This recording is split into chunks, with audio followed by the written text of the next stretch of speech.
In this video, I'm going to tell you about a woman that not only destroyed a man's life, but destroyed his whole family's life.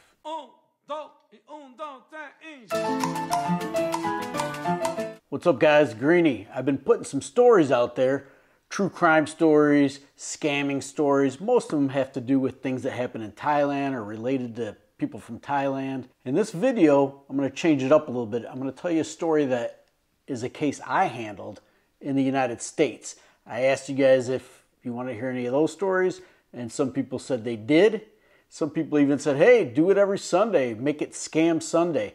Well, I'm not going to call it scam because there's more than just scams I can tell you about. I'm going to call it Scumbag Sunday.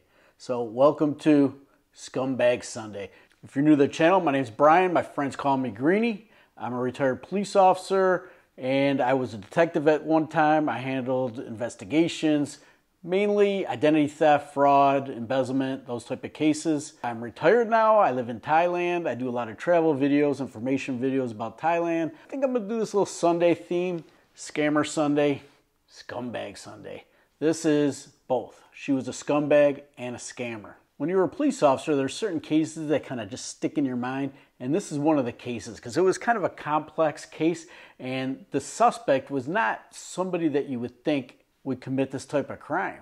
So let me tell you a little bit about the suspect first, and I'll tell you how I got involved in this story. The suspect was a girl. She was probably about 30 years old at the time. Semi-attractive, like a little like geeky kind of looking, but attractive in a way. She was like a sexy librarian, really. And very nice, like very kind of a quiet voice, like a real sweet demeanor. You would never suspect that she can be involved in any type of crime.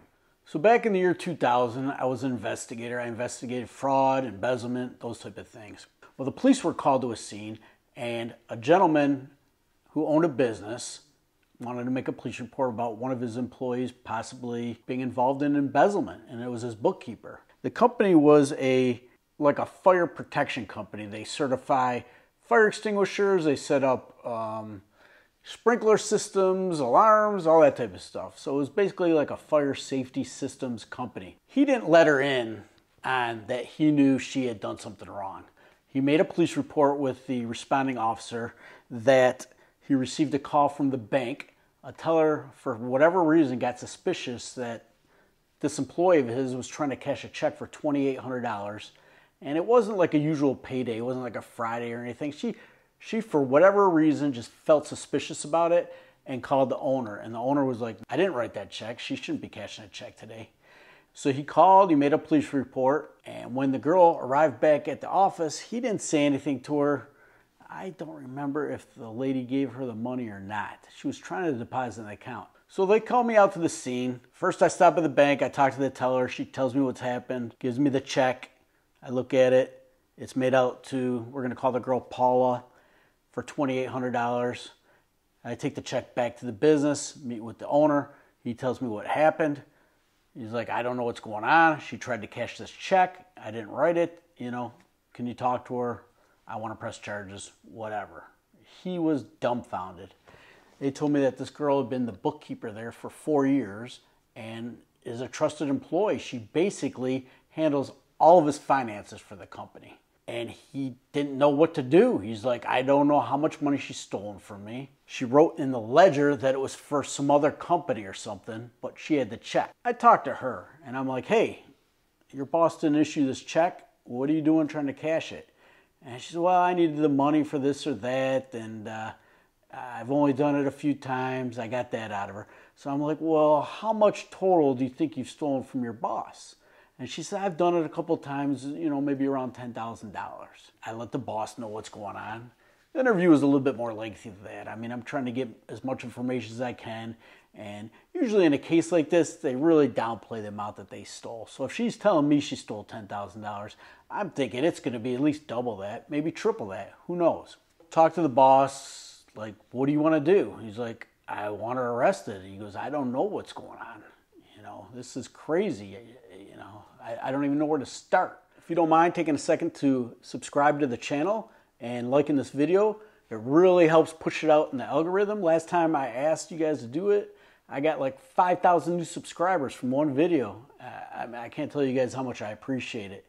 If you enjoy this type of content, leave me a comment. Let me know, and I'll keep doing it. The last one or two got tons of comments. You know, keep doing it. Maybe every Sunday put out a video, and that's what I'm doing. I have the officers take her to jail. I'm going to talk to her later at the jail, but I want to start going through some stuff with this owner. And I'm like, well, you know, where's your books? Do you keep track? Do you sign the checks? Like, what's going on? He's like, no, I don't sign the checks. She does everything. I'm like, well, you have a stamp or whatever? Yeah, she was stamping the checks with his signature, and she just issued all the checks. And this guy trusted his bookkeeper 100% with the business, with just paying every bill, you know, balancing the budget, supplying all the documents to the accountant every year for taxes. I mean, she handled everything. And it was a family business. The daughter and the son also worked at the business. Everybody loved this girl. Like, nobody could believe that this was happening. They said that they'd have this girl over for holidays, and she was like almost like an adopted part of the family. Like, they loved her. She was such a sweet, mild-mannered girl. So she's taken to jail. I start looking through this guy's paperwork. It's a ledger.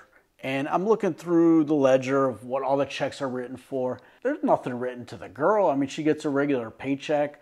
The boss, the owner, he gets his paycheck. The kids that work there, they get their paychecks. The employees get their paychecks. And, you know, the ledger looks pretty normal. I go to the bank and I subpoena all the checks from the entire time that she'd been working there. Every return check that I could get, because they couldn't find them. Like the checks that, you know, usually you write a check and the bank will send you back your original checks. They'll make a copy of it. This is back in the day. This is before it was online, before things were digital. Everything was paper. They send you back the checks. Sometimes you have a checkbook where there's a copy of the check you wrote. Well, he didn't have the copies. Everything was in a ledger. So I had to subpoena all the original checks to see who they were actually written to. So that took some time to get. But in the meantime, we go conduct a search warrant at this girl's house. And she lived in a city called Birmingham, which is an upscale city in the Metro Detroit area. Very swanky. Now, her house wasn't the biggest. It was like a 1,300 square foot ranch. But for her to be single, she was single, she lived there alone, that would be kind of an expensive house. She was renting it. And I don't remember what the rent was at the time, but you know, not cheap for that neighborhood. It was a very nice neighborhood, like I said. Well, we do the search warrant in our house. We're looking through stuff. We take a couple computers or whatever. We come across her credit card statements first. And upon looking at those, we're looking at charges for all kinds of stuff. I mean, she's getting like fine wines delivered to the house. She's going on cruises. We're adding up the amounts that she's spending on the credit card, and it was way more than she made at work. I mean, she was just spending an ungodly amount. Bills at like Victoria's Secret and just, you know, designer clothes. We saw one of her drawers. We looked through her panty drawer. I mean, you know, we're doing a search warrant. We're looking through paperwork. We're looking through every drawer, but she had like more panties than you could imagine. The sexiest panties from Victoria's Secret that would cost a lot of money. I mean, very expensive lingerie, all that type of stuff. And not something in her income level that most people could afford. I also came across a credit card in some other girl's name, and it was an older credit card. It was already expired, but I did end up getting a hold of the person. I'll tell you that in a second. We wrap everything up at the house, you know, bring everything in that we're going to go through, get back, and at some point in time, I get a hold of the girl on the credit card. I was able to figure out who she was, contact her parents, and her parents said she's married now, living in Germany. So she had to call me from Germany, and I told her whose house it was where we found this credit card, and she's like, that was my roommate in college. And I'm like, wow, okay, so you think 21, 22, and the girl's like 30 now, so wow, she's been scamming for a while. She opened up a credit card in her friend's name. Her friend never even knew about this credit card, never had any idea, but she stole her identity. I mean, she took her social security number and whatnot and had a credit card in her friend's name. I ended up getting all the checks from the bank, and what she was doing was she was making up like different invoices for like different companies that they were never really billed on, and she would write the check to herself. So say check 3806, she'd write herself a check for say $2,500 and put it in the ledger that she made a payment. Now, what she had been doing recently, I guess, when you start getting greedy, you just keep going and keep going and keep going. She actually was getting to the point where she wasn't paying certain bills. She would write a check to herself and never really pay the bill that the debit, whatever bill the company had, and she'd catch the money in. We started going through everything. I started going through all the stuff, everything that she wrote out to herself, all the money that she stole. Turns out it was about $300,000. Pretty expensive. Enough that it ruined this man, ruined his family. We'll call him Mr. Smith. I don't know. Whatever. Call him anything you want. I don't remember his name. But completely devastated his family. They brought this girl into their houses. They trusted her. And she just jammed them up. So at this point, he's owing companies money. She was taking like late fees and non-payment things, and she had hit him somewhere or got rid of him or shredded him. He owed a lot of money and didn't have the money because she took it all. She was living high on the hog on this guy's dime. Well, he ended up filing for bankruptcy, ruined his company, had to close. He did end up later starting a new company, very similar to the old one, but he had to start over from scratch because she ruined his business. This is where it kind of gets interesting. Just to show you how cunning and conniving she was. It took a while before this case went to court, and I had to meet with a special prosecutor that handles frauds and embezzlement. Most of them don't deal with it. A lot of people don't understand this type of stuff, but I dealt with a special prosecutor. We got everything together. We were all set. I mean, she was going down. Being that it was in Wayne County, which Detroit's in Wayne County, it's a very busy county in Michigan, the busiest county by far. It's also a very liberal county. A first-time offender like her that is not a violent offender, just stole a lot of money, sometimes they don't get jail time. Sometimes they get diversion. Sometimes they just get a slap on the wrist. You never know what's going to happen. Well, she pleads guilty. They work out a plea agreement with her, and she ends up getting probation. Almost $300,000 she stole, and she got probation. But the good news for the guy was she had to pay restitution. So she was going to be working for years and years and years and years to pay this guy back.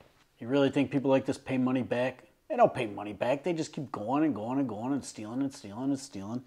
When the case concluded and we went through all his paperwork and all of her paperwork, all the financial documents, turns out she spent all the money. She had nothing left in her accounts. The money was all accounted for. Like, she stole this much and she spent this much. Go through her financial records, her credit card statements, all that. She just spent hundreds of thousands of dollars living high on the hog like she's some rich person. Once everything came to light, Mr. Smith decided to go after the bank and try to recoup his money. There's federal insurance, there's different things. He made a complaint against the bank. Tellers for years were cashing these checks for her, depositing it into her accounts, and never got suspicious. Nobody ever got suspicious to the day that this one particular teller thought she'd make that phone call just to verify that everything was kosher. And it turns out it wasn't. It was a huge thing. The teller that discovered this received an award from our police department at our yearly awards dinner for kind of cracking this case. She did a great job. She showed up at court when she needed to, and if it wasn't for her, who knows how long this would have kept going for. The guy kept in touch with me, kept me abreast of what was going on. He was also keeping his eye on her to see what she was up to. She owed him a lot of money. He wanted to know where she was working, this and that, and she had to report everything to the court. So it was a while, not much news on her. Well, the guy calls me one day. He says, "Brian, you're not going to believe this, but I was just, checking up with the court. I hadn't received any money, restitution or anything." And they were like, "What do you mean? She paid you back. The court case is closed." He's like, "What are you talking about?" He's like, "Yeah, you called us and said that she paid you back all the restitution, paid back all the money, and the court case has been closed. She's off probation now." He couldn't believe it. What she had done is had somebody call pretending to be him and said that she paid all the money back. And being that it's such a busy county, they wanted to close the court case, and they did. They thought he was paid in full and closed the court case. He was pissed. He's contacting the court administrator, politicians. He's trying to get this case back open, but they refused it. They were like, "No, it's closed. We can't do it. We can't do it." He's like, "It's fraud. You need to investigate this." And they're like, "No, we can't. This is Wayne County. I mean, it's just a total shit show." aggravated the shit out of me when I investigated cases there. People just got a slap on the wrist. It was just ridiculous. I'd go through my old cases, you know, trying to do dispositions and see what the people got, and I was usually disappointed unless it was a real serious, violent case. But since I mostly handled fraud, I was always getting kicked in the balls like this. Well, a few things happened in the future.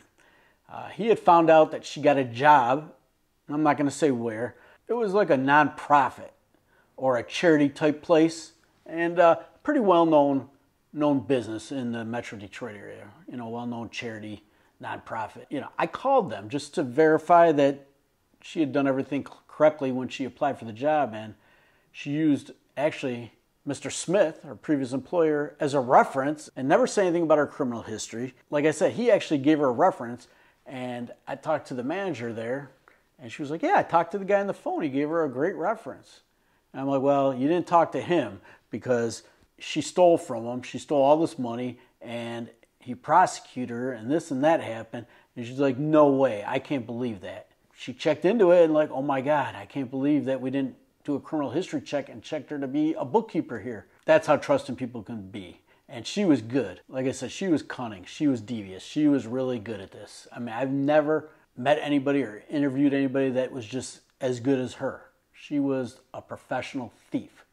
So the lady ended up firing her when she found this out. I told Mr. Smith, like, she had somebody call and pretend to be you and give her a good reference. And he is just pissed. It's frustrating, isn't it? I mean, can you imagine?